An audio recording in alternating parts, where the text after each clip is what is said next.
So here we have the NEVE desk in Studio 2. We're going to look in more detail in a moment, but just to get a rough idea of how it's set up, it has three sections. To the left we have channels 1 to 24. We have the centre section, which is where you control monitoring levels, auxiliary sends and so on. And then to the right you have channels 25 to 48. All the channels are identical on this desk. The only difference is where they're routed to on the patch bay. Channels 1 to 24 have been set up to be inputs from Pro Tools. So they've been normalized so that Pro Tools outputs 1 to 24 feed into the line inputs of channels 1 to 24 on the desk. So for example, if you've got a mix coming out of outputs 1 and 2, which is quite normal, that will come up on channel 1 and 2 on the desk, and we'll need routing to the 1 and 2 outputs in order to be able to hear it.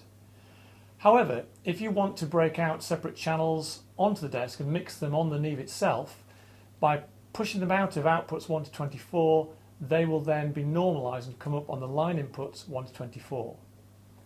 The mic inputs of 1 to 24 are available but aren't used in this particular studio, but they are available on the patch bay.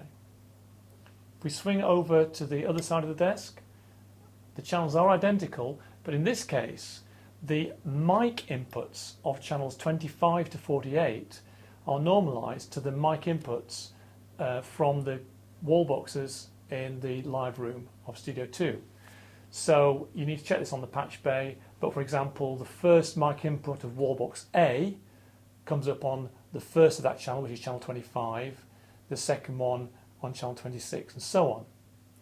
Further to this, the direct outputs from these channels are normalized to the Pro Tools inputs. So the direct output of channel 25 is normalized to input 1 of Pro Tools.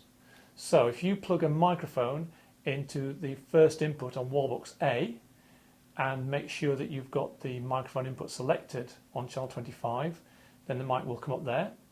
And if you then switch the on button for the direct out and turn up the level, it will appear on input 1 of Pro Tools, and you can record it to the channel as you see fit. And that's true of all those channels.